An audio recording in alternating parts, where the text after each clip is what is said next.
नियुक्त सरपंच संभापूर तालुका हातकणंगले जिल्हा कोल्हापूर। यानंतर सरांच्यासाठी माझा पुढचा प्रश्न असणार आहे। सर, आपलं शालेय शिक्षण कोणत्या ठिकाणी आपण पूर्ण केलं?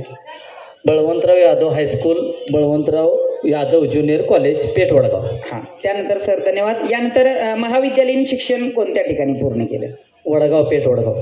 ठीक आहे। यानंतर सर कोणाची प्रेरणा घेऊन आपण समाजकारणामध्ये सुरुवात केली? समाजकारणासाठी मारुती भोसले माजी सरपंच नाना यांची प्रेरणा आधारस्तंभ।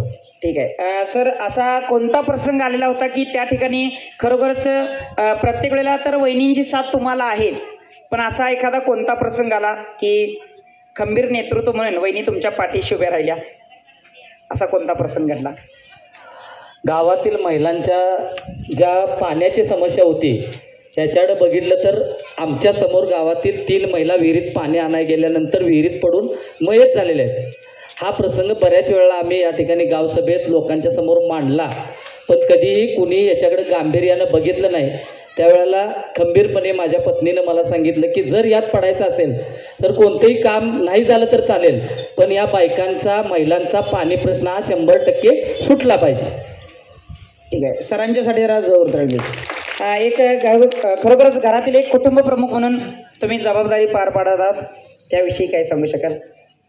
नाही, घरातील कुटुंब म्हणून जबाबदारी पाडत असताना आजही मला स्वाभिमानानं अभिमानानं सांगितलं पाहिजे की माझ्या पाठीमागं माझे आई वडील हे खंबीर उभा आहेत आणि आज मी या ठिकाणी उभा आहे। मी असेल, माझी पत्नी असेल, माझे कुटुंब असेल, माझ्या कुटुंबाला सुद्धा सांभाळण्याची आजही माझ्या वडिलांचं 72 वर्ष वय असून तेच मिळवतात आणि तेच आम्हाला घालतात। या गोष्टीचा मला फार अभिमान आहे, म्हणून मी समाजसेवा आज करू शकतो।